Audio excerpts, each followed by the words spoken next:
is. So, Catherine, welcome. On that positive note, this is our 2020 gloom and doom discussion. Woohoo! Always good to have a little gloom and doom. Well, that's how we're going to close out the year. We're going to put it all into one big shit pile. We're going to set it on fire. These recordings will still be available afterward, but we're gonna have a more positive 2021. Agreed. Absolutely. But on that note, what's your prediction for what you think is going to be a new trend in 2021 on the threat side? I don't truly believe we're going to see anything new per se. I mean, everything old is new again, right? So even with what we've recently seen, most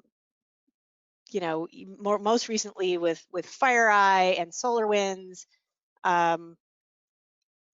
certainly that was not a good thing, right? That there was a whole lot of devastation to an awful lot of companies and entities, but at the heart of what was done wasn't super new. I mean, we've known that that was a possibility. So I don't know that we're going to see anything truly new. What I expect is we will see things that are old done in slightly different ways that make them come across new enough that the media decides to jump on it and run with it.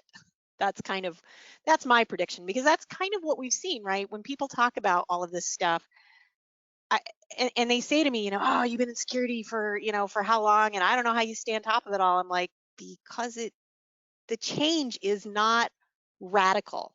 It's the same problems we've been encountering for a very long time. And while it's cool because this stuff does evolve to a certain degree and there's always new stuff to learn, the heart of what we've seen has not changed.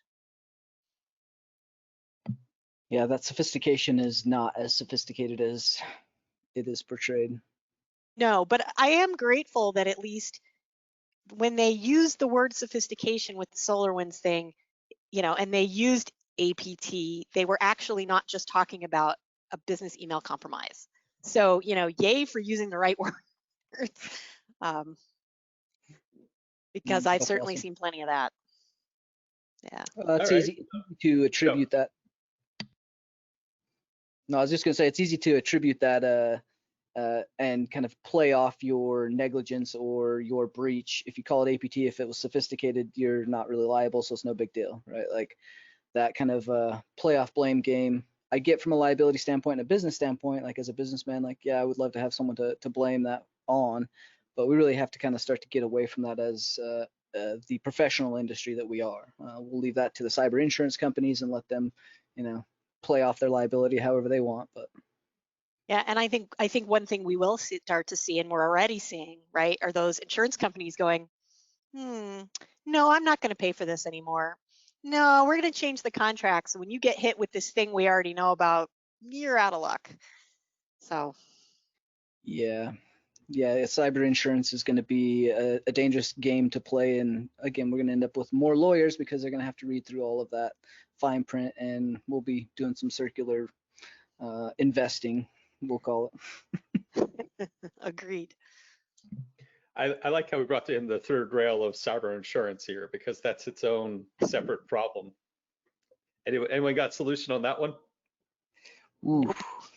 And that ties into the ransomware issue, because ransomware has been ravishing the down market, right? I break the world into three categories. We have the haves, which we spend most of our time talking about have problems, right? When we're talking about, like, you talk about UEFI, I mean, you're talking about the top of the littlest percentage that can even consider a problem like that, let alone understand what it is. And then you have this other really small group that's just below those haves, and then everybody else is a have-not. And those have-nots are municipalities, local communities, water treatment plants, small to medium-sized businesses, and they're the ones that are getting torched by ransomware. And my prediction from several years ago on what was going to happen with ransomware was, I considered it the collateral impact of connectivity, which was, no one's going to target a community bank, right? There's nobody sitting there going like, well, I really want to go hit Peoria because there's so much money there. But Peoria happens to use a lot of the same systems because as much as we have all these different vendors, there's still fundamentally a significant monoculture and everything's connected, right? That's what the internet does. And so what happens is, insert large financial bank can protect itself, and that ransomware that's going after them just happens to sort of slide off and knock that community bank offline. Yeah, I would agree.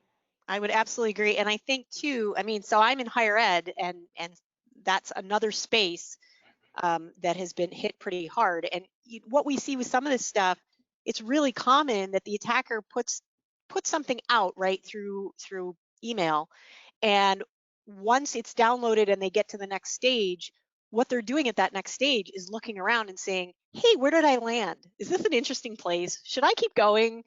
So the true targeting nature of some of this stuff is that it isn't. It's just, what can I get into? And when I get to that next stage, hoo-hoo, look at that, I'm in a thing, and it might be cool, and there might be useful data here. So yeah, that target of opportunity and target landscape, really you're getting to the point where at the end of the day, criminal enterprises, even APT groups, are still business entities. They still have deadlines, they still have timelines, they still have budgets, they have objectives and goals that they're trying to meet. And so while they're putting time into the development of, whatever it is, ransomware C2, that target of opportunity then has to become monetized in order to keep the lights on, pay the bills. Maybe they're contractors, maybe they're selling off access to APT groups. So that continual need to provide money and sustainability, at the end of the day, that we're all capitalists, even the criminals are capitalists. That capitalism has to pay for itself, and that is where we come down to that target of opportunity, or what can we get for what we've done. Agreed. Which sets us up really well for breaking the bad news, which is your talk. That it does. Oh, I got to make you presenter. You do. I got carried away. I was having so much fun. I will fun. gladly share it. There you go. Boom. All right. All right. Should be able to see it now, I hope. With our little grim fellow in the corner. I liked the candy scythe. I did too, which is why I sort of cropped him out of the other image, because I couldn't cleanly get him otherwise. But yeah, so we'll talk a little bit here about things like ransomware and breaking the bad news in the industry, because certainly, as we just discussed, this is a huge topic. So here we go. This is the agenda. This is going to be a very short version of a presentation that I typically spend a little more time on, but I think we can really hit the highlights and the really important stuff and spend most of our time there. So I'll talk briefly about myself and why this is important if you haven't already figured that out. And then we'll talk about some strengths and weaknesses that we see within InfoSec that ultimately play a role in all of us being able to communicate this information. And we'll talk about communicating at different levels within an organization. And then we'll talk a little bit about nonverbal communication, which is equally as important, and some final thoughts.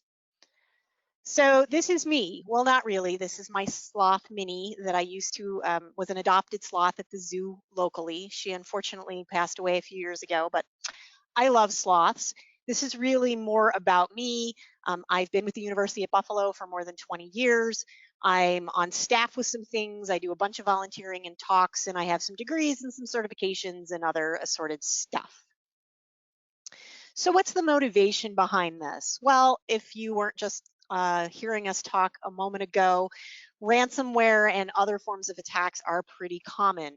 So, the odds of getting hit with something like that are pretty good. Even when we've seen perhaps in some cases a decrease in breach, we've seen an increase in records. So these are the statistics going through September of this year, because that information is basically quarterly. So this shows you literally what the odds are.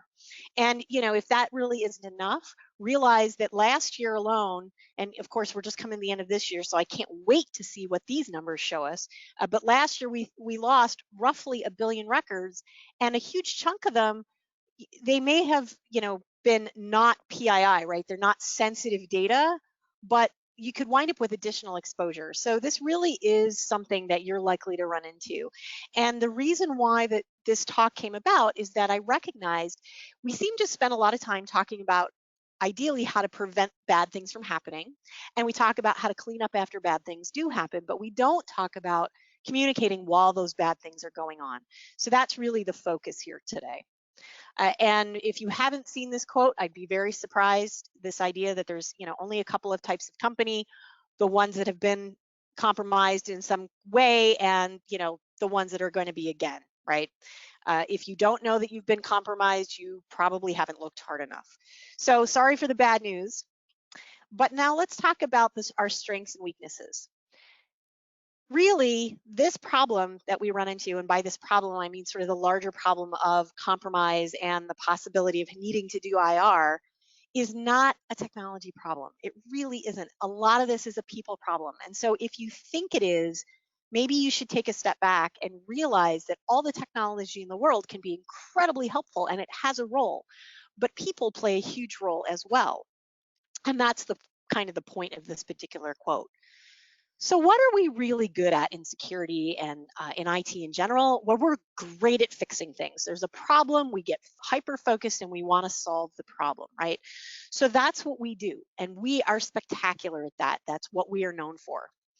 What we're not always good at and what we're known for not doing well is communicating with people. So whether or not you recognize this particular image is from a skit on Saturday Night Live where they have this computer guy who, kind of behaves like a jerk.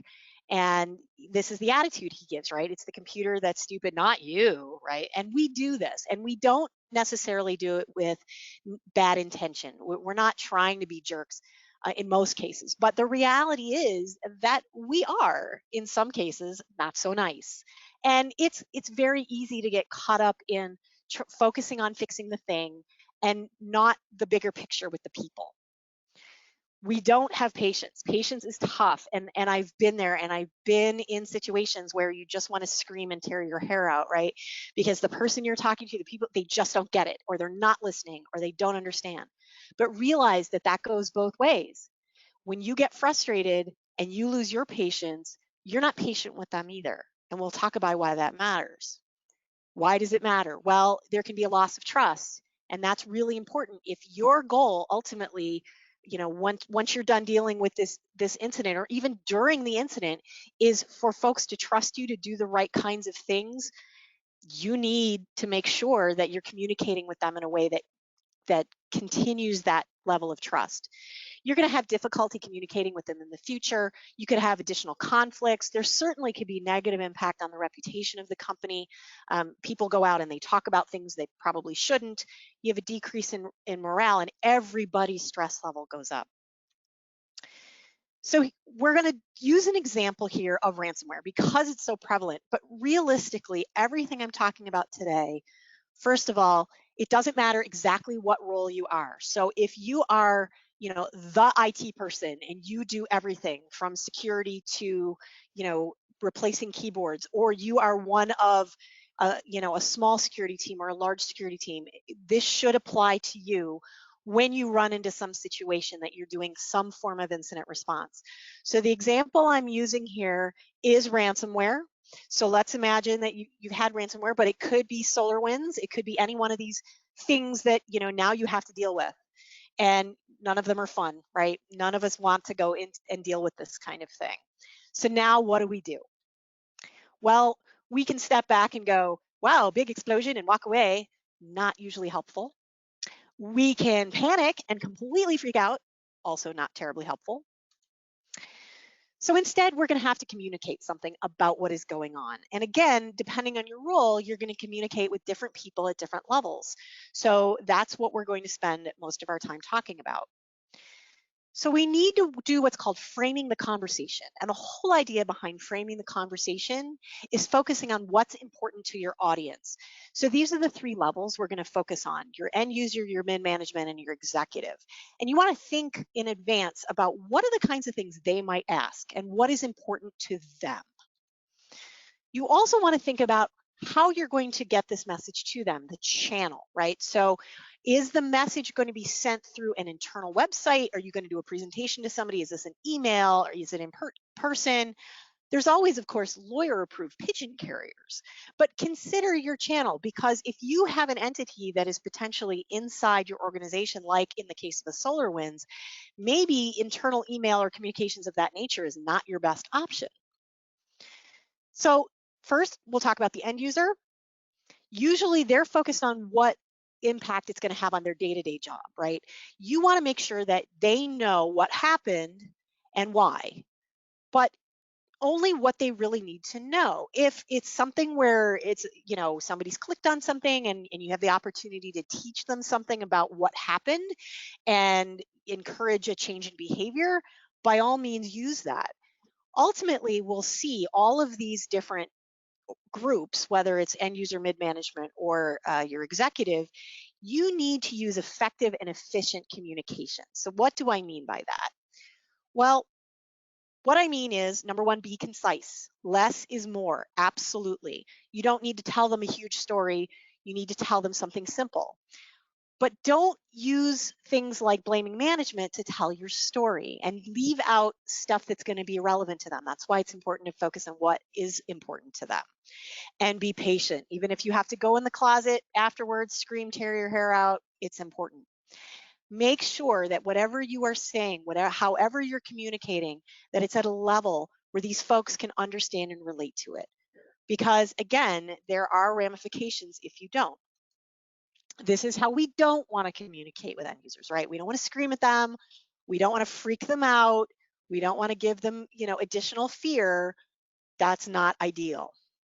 So be upfront. Lying to them, the lies we tell children, right? We tell them things to make it easier on ourselves. That often winds up biting us in the butt, and we don't want to deal with that. We want to address their fears. So if they're concerned about something, be honest about what you know and what you can tell them.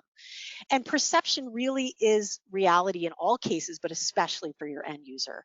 If they see or come across something that they have a concern about, even if it's really nothing, make sure you take a moment and you listen to what they're saying. Because number one, it could be something bigger than you realize.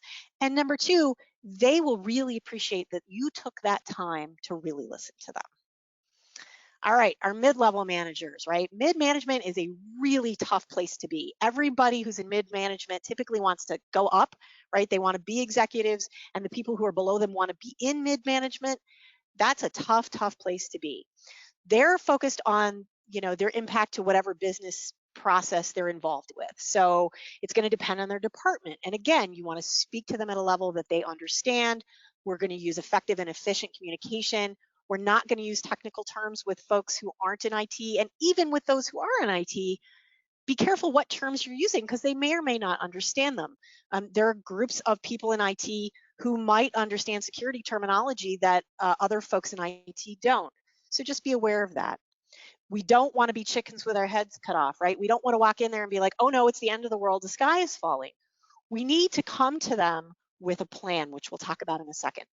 So the ideal mid-level manager, what do they look like? Well, they've got fantastic delegation skills. Their interpersonal skills are amazing. They can communicate, they can negotiate, they have emotional intelligence, they're influencers.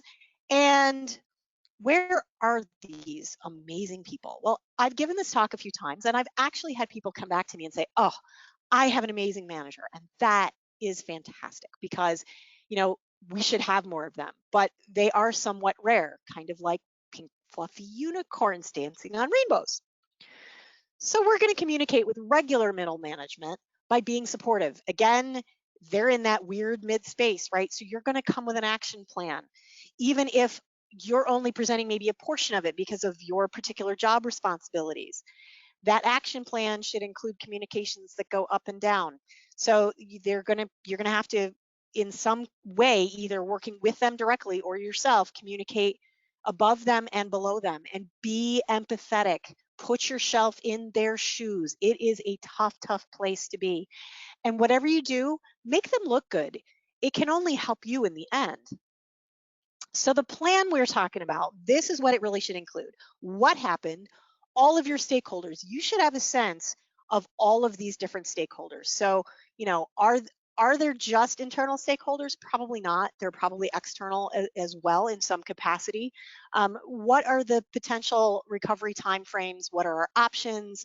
You know, how can we make sure this doesn't happen again, or what can we do to at least limit that possibility, and have an end goal in mind, you know? And maybe you have a plan and it's a short-term plan, and then you have another short-term plan. So the end goal might not be get to the end and clean up and be done with everything. The end goal might be, all right, we need to get through the next 24 hours, and where do you want to be in that next 24 hours, or when do you want to be at a certain point?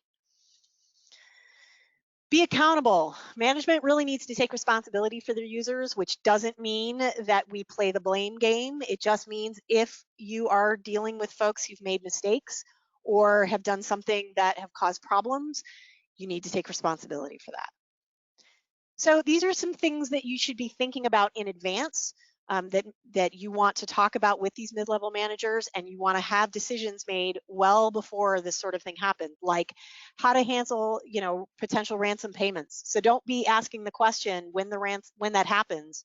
Ask, what are you going to do before it happens? You want to maybe you know, have that conversation with legal. And anyone else that needs to be involved. You want to coach and encourage collaboration. So where in this process are you going to manage or delegate? Are you going to delegate or negotiate? Again, important things to consider. All right, so let's talk about our upper tier, our executives, right? Our executives look at the big picture. These are the things they're focused on. They're focused on the goal, the reputation of the company, and the vision and performance.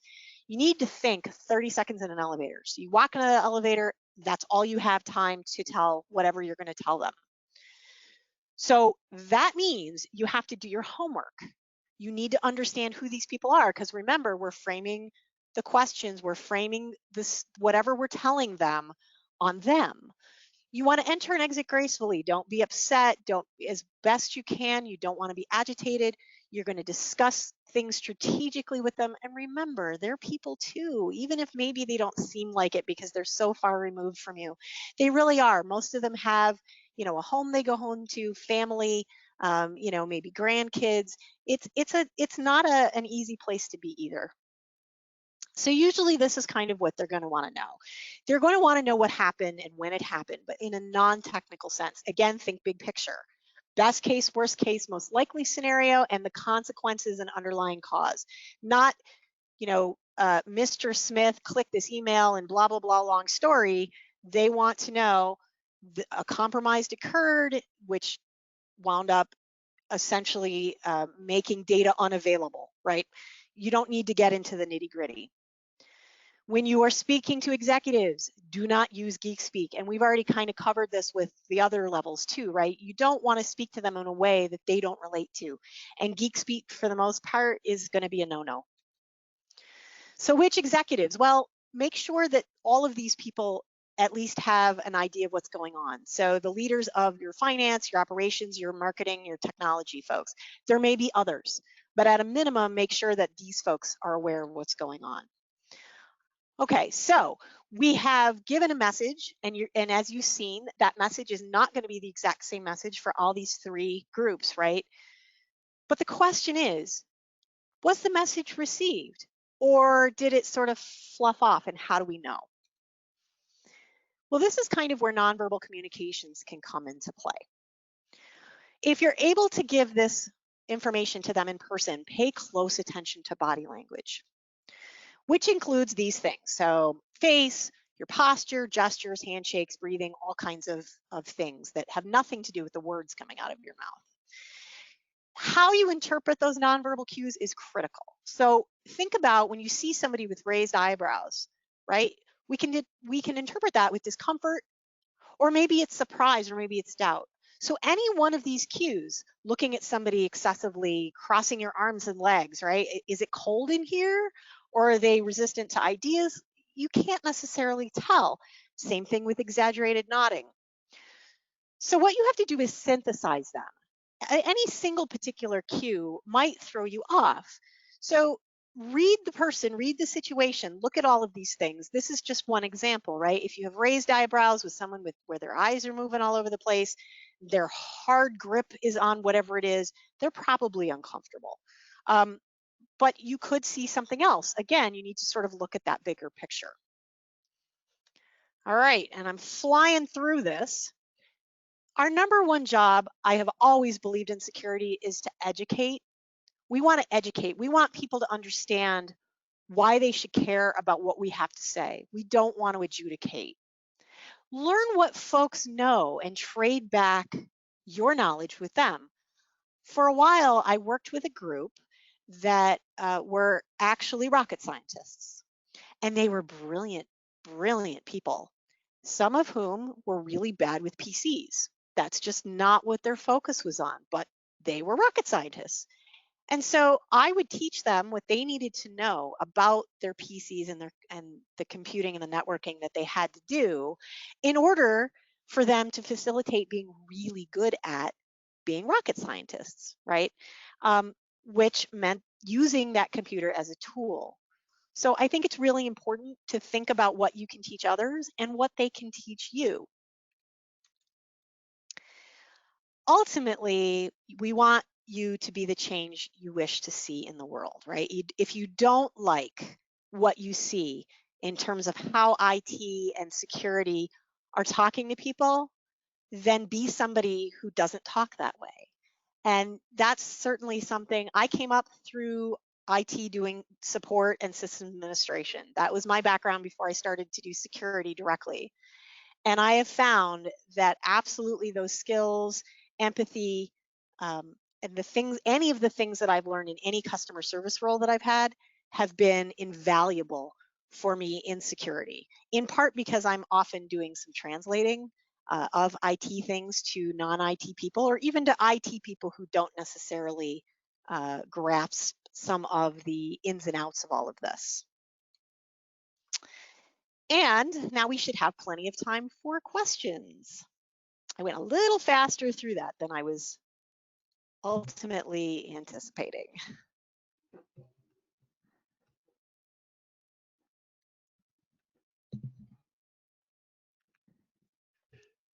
Yeah, so first challenge is folks are only have access to ask questions on Discord. Discord, yep. So I'm headed there now. Let's see what we've got going on here. Posting for questions. Questions for Catherine.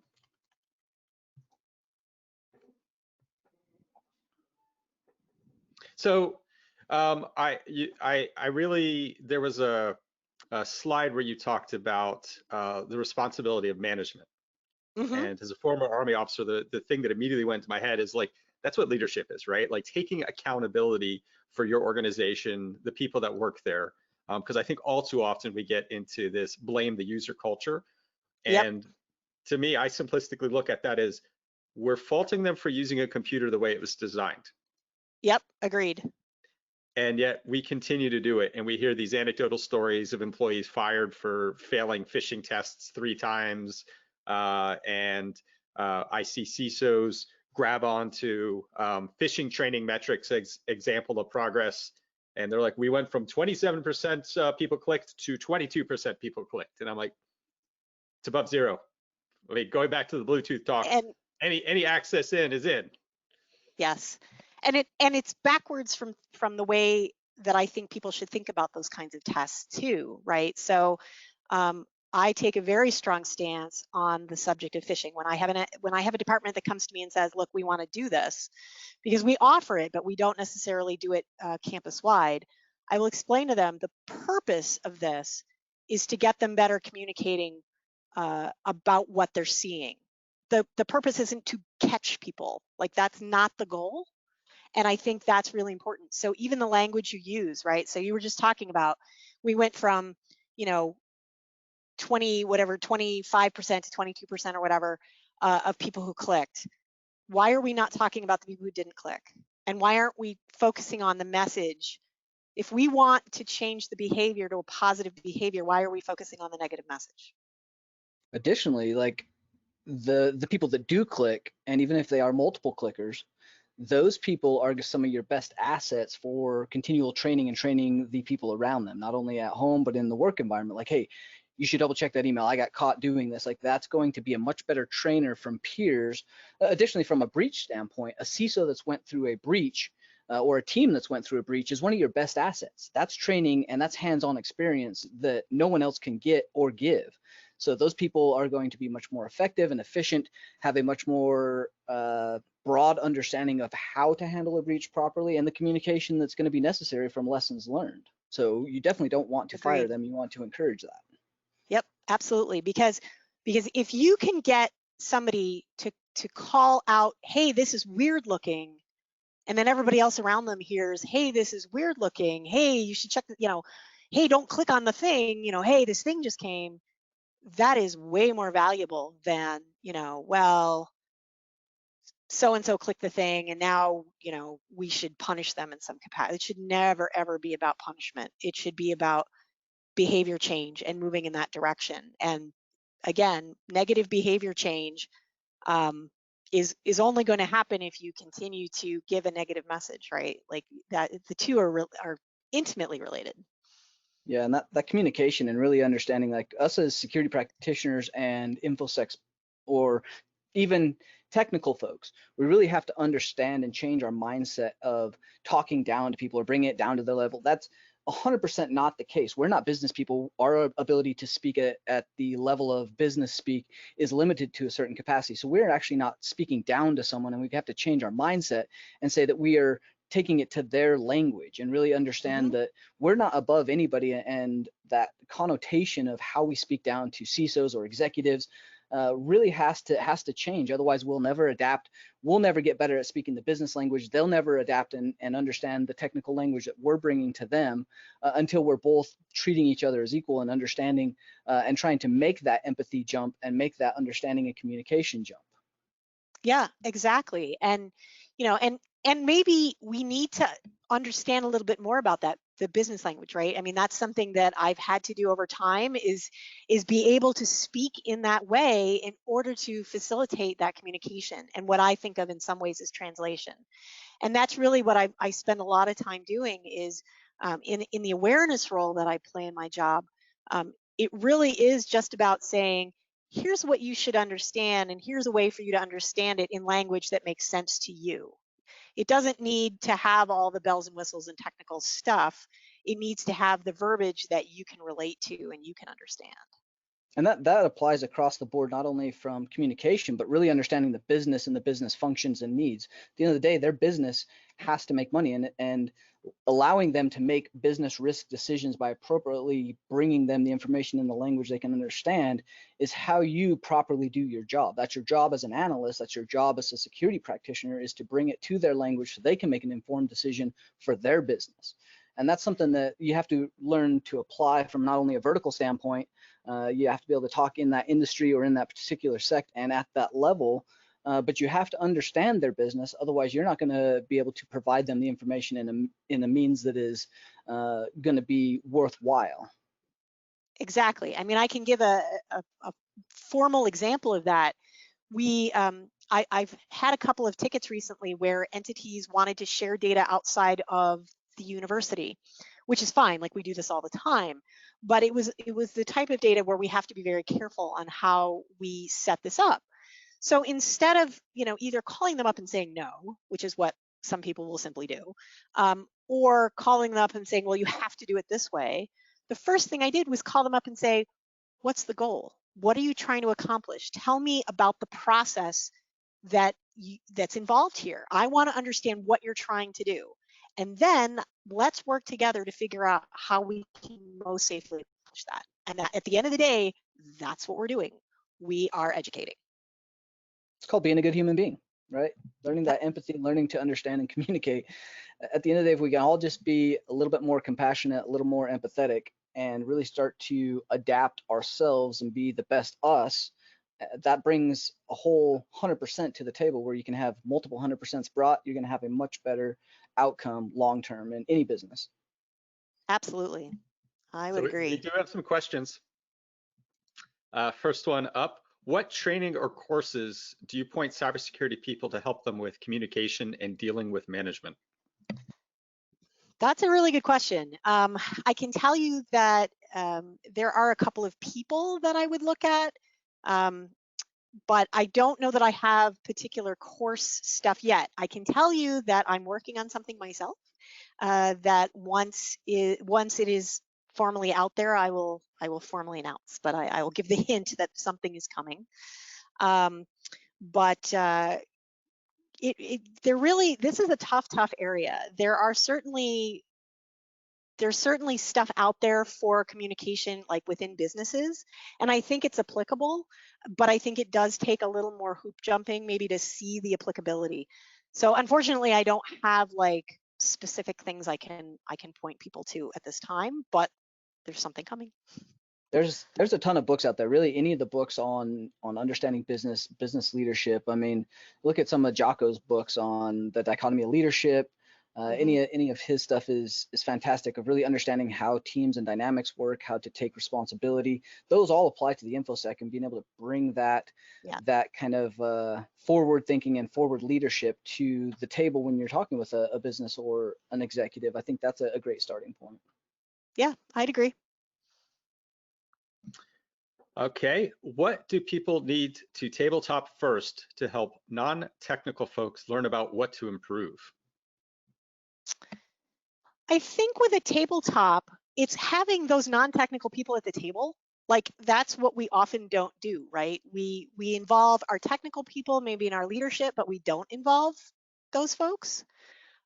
So I think it's, maybe take a scenario that's already happened in your organization or one that you see frequently happening, and take a step back from the super high technical stuff and think about how you want the non-technical folks to respond to that. Like, what do you want them to do? And play that out with them. Get them involved. Have a scenario, bring one person from 5 different departments who's not technical to the table for the scenario and see what they think. Like, get their feedback. See what they would normally do, because if what they normally would do is useful and could contribute, fantastic. If it's either a combination of things you don't want them to do or just a bunch of things you don't want them to do, then obviously that's not ideal, and you want to spend some time working within that scenario to guide them in a direction that you want them to go. So always being able to encourage positive behavior in that way can be useful.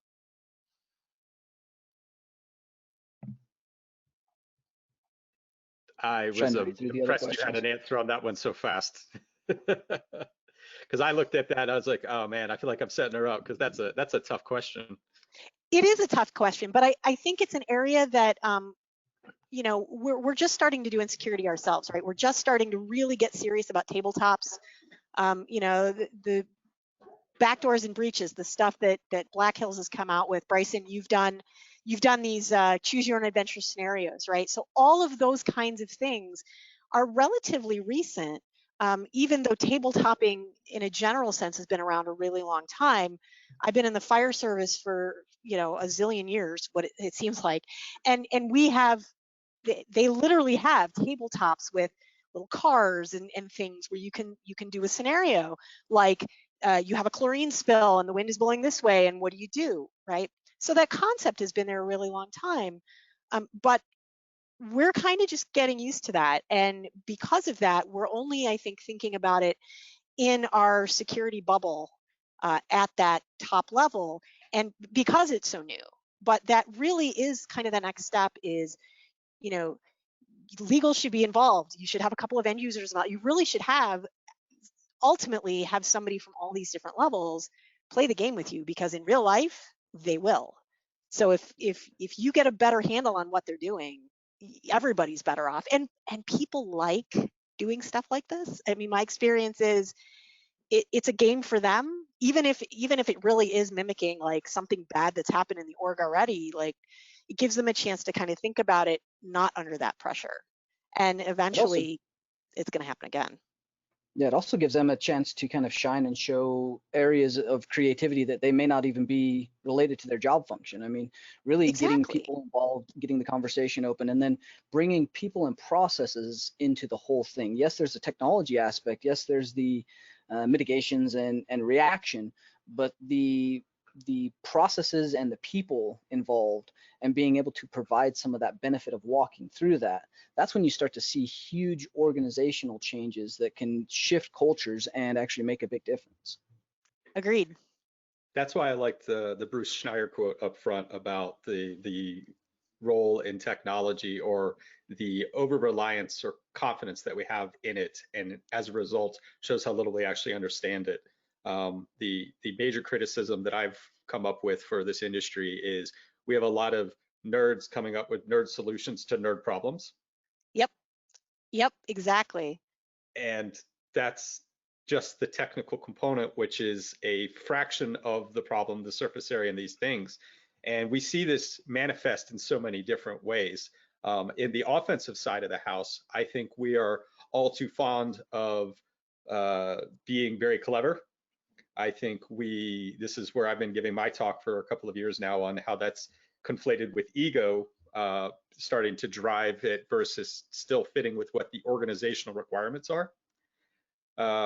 And we're doing ourselves a disservice, and we continue to complain that users or management or folks that are not directly within what we do don't understand what we're doing, but it's incumbent on us to speak their language and talk to them. And that's why I love the tabletops. That's why I really liked, inspired by Tim Malcolmvetter, the Choose Your Own Adventure that I pulled together, and so many other folks that are doing so many things. And I'll also give credit out to Bruce Potter for his work with his Oh No's Dungeons and Dragons style game, because those are how we facilitate that conversation. Because at the end of the day, it really isn't about the technical depth of it. You don't need to go down to ring zero to have a conversation over what would happen with a ring zero attack on your enterprise.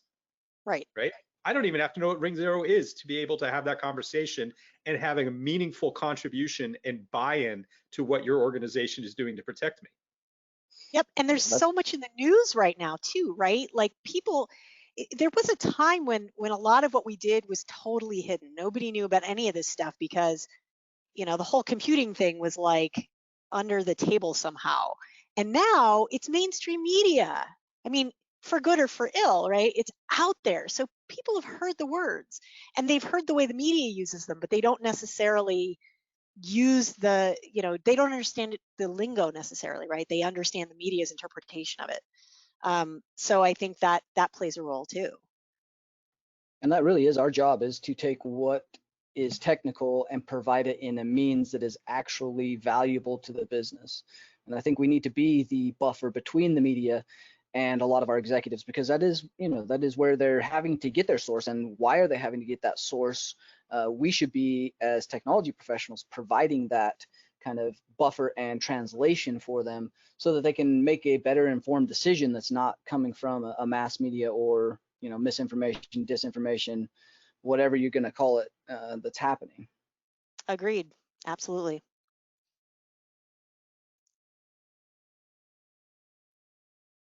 Oh, we can't hear you, Bryson. There you are. There we go. 2020, right? Like the virtual world.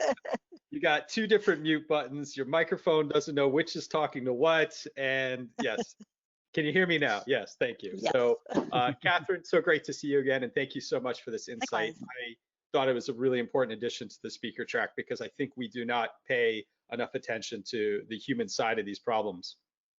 Well, I really appreciate being able to be here and talk about this subject. It's something I could talk about all day. I will be on Discord, so for any questions that didn't get answered, I'm happy to jump in and spend some time there.